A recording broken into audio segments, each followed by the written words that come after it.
PDA वाली Samajwadi party भी बजा रही है शंख। उत्तर प्रदेश में सत्ता पाने के लिए ब्राह्मण क्यों है जरूरी।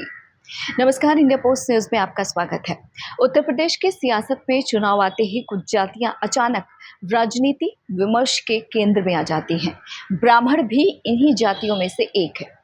विधानसभा या फिर लोकसभा चुनाव आते ही तकरीबन हर दल की तरफ से ब्राह्मणों को अपने पाले में करने की कवायद शुरू हो जाती है।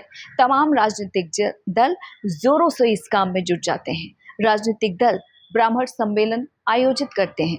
बड़े ब्राह्मण नेताओं को आगे लाकर इस समाज को साधने की कोशिश करते हुए चुनाव में लाभ लेना चाहते हैं।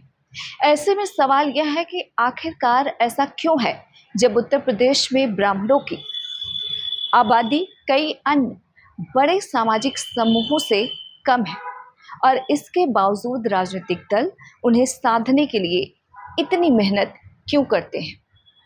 इसका जवाब ब्राह्मण समाज की जनसंख्या नहीं है, बल्कि उनके भौगोलिक फैलाव, सामाजिक प्रभाव और चुनावी भूमिका के पीछे छिपा हुआ है। दरअसल अगर बात करें उत्तर प्रदेश की, तो उत्तर प्रदेश में अभी तक जातिवार जनगणना के आधिकारिक आंकड़े उपलब्ध नहीं हैं।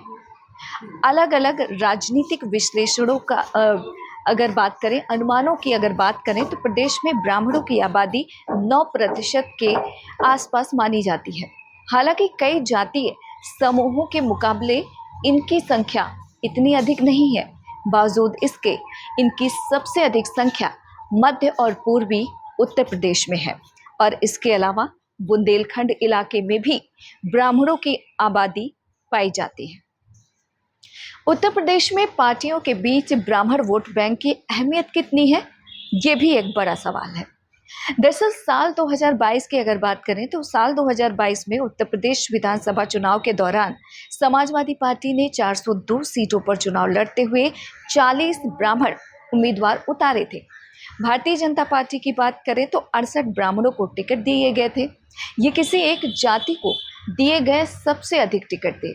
साल 2007 में उसके सोशल इंजीनियरिंग फॉर्मूले के तहत ब्राह्मणों ने मायावती की सरकार बना दी थी। कांग्रेस तो एक समय प्रदेश में ब्राह्मणों की पार्टी मानी जाती रही।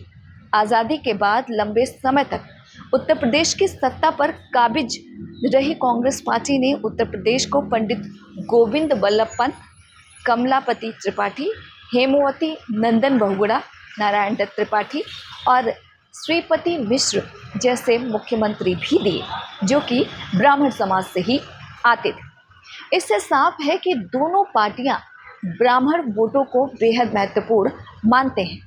उत्तर प्रदेश की सियासत की बात करें तो यूपी की सियासत में भले ही ब्राह्मणों की ताकत सिर्फ 9% वोट तक सिमटी हुई है, लेकिन ब्राह्मण समाज का प्रभाव इससे कहीं ज़्यादा है और आंकड़े इसकी गवाही भी देते हैं। दरअसल उत्तर प्रदेश के करीब 60 विधानसभा सीटों पर ब्राह्मण निर्णायक भूमिका में है, तो वहीं दर्जन भर जिले में इसकी आबादी 20% से भी ज़्यादा है। 2017 में उत्तर प्रदेश में 312 बीजेपी विधायकों में से 58 ब्राह्मण उम्मीदवार जीतकर विधानसभा पहुंचे थे। वहीं दूसरी ओर 2022 की बात करें तो 2022 की विधानसभा में यह संख्या 46 थी। 2017 और 2022 के चुनाव की बात करें तो कितने प्रतिशत ब्राह्मणों ने बीजेपी को वोट दिया, चलिए बताते हैं। CSDS लोक नीति के सर्वे के मुताबिक 2022 के विधानसभा चुनाव में 89% ब्राह्मणों ने भारतीय जनता पार्टी गठबंधन को वोट दिया। इसी चुनाव में 6% ब्राह्मणों ने समाजवादी पार्टी के गठबंधन को वोट दिया। 2017 में 83% ब्राह्मणों ने भाजपा गठबंधन के पक्ष में अपने मत का इस्तेमाल किया था। इस दौरान 7% ब्राह्मणों ने समाजवादी पार्टी के गठबंधन को वोट दिया था। वहीं दूसरी ओर अगर बात करें समाजवादी पार्टी की, तो सवाल उठता है कि अखिलेश यादव क्यों और कैसे ब्राह्मणों को अपने पक्ष में लाने की कोशिश कर रहे हैं। इसका साफ साफ अर्थ यह है कि पिछले दोनों विधानसभा में भाजपा को ब्राह्मण समाज एक तरफा समर्थन मिला ब्राह्मणों का, और ब्राह्मणों के साथ अन्य समुदाय के वोट भी मिल जाते हैं, तो यह तगड़ा वोट बैंक बन जाता है। जिसके बदौलत भारतीय जनता पार्टी सत्ता तक पहुंची। और यही वजह है कि अब अखिलेश यादव ब्राह्मण वोट बैंक को भारतीय जनता पार्टी से अलग करने की कवायद में जुटे हुए हैं। और इसके लिए समाजवादी पार्टी की तरफ से यूजीसी विवाद के बीच आपको बता दें 19 अप्रैल 2026 को परशुराम जयंती भी मनाई गई। ब्राह्मणों को साधने के लिए ही समाजवादी पार्टी की अगर बात करें तो उनकी तरफ से विधानसभा चुनाव में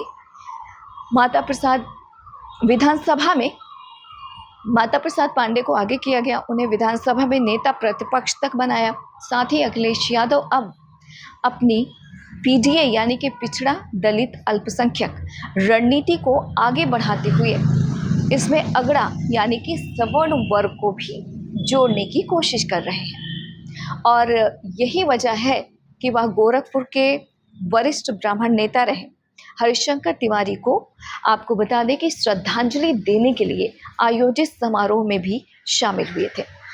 इसके अलावा उनके बेटे की अगर बात करें तो विनय शंकर तिवारी पर सरकार की कार्रवाई का भी जमकर अखिलेश यादव ने विरोध किया।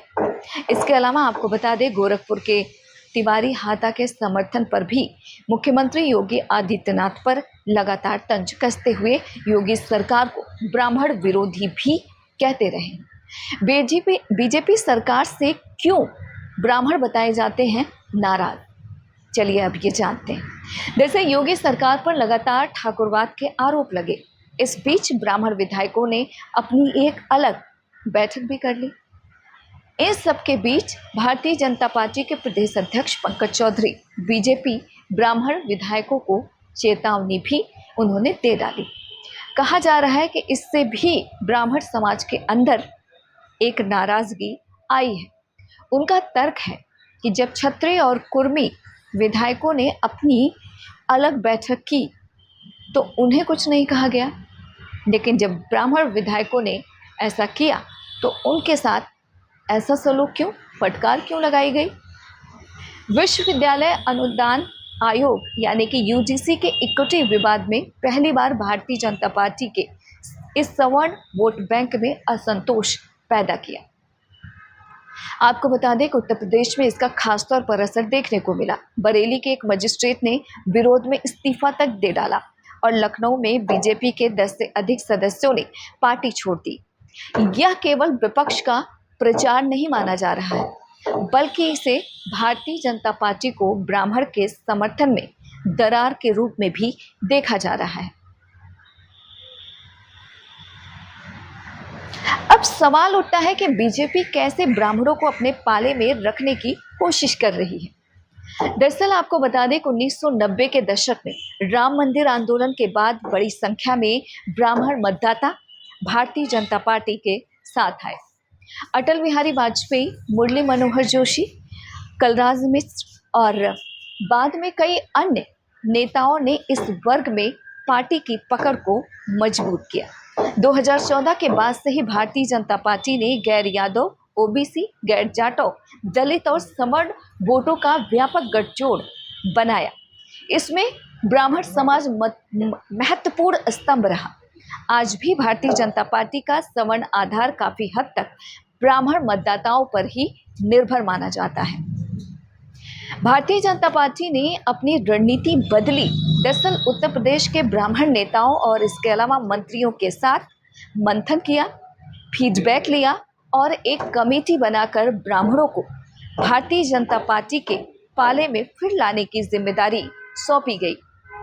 और यही वजह है कि अब जब भाजपा को इस वोट बैंक में दरार दिखा तो ब्राह्मण चेहरे मनोज पांडे को कैबिनेट में जगह दी गई।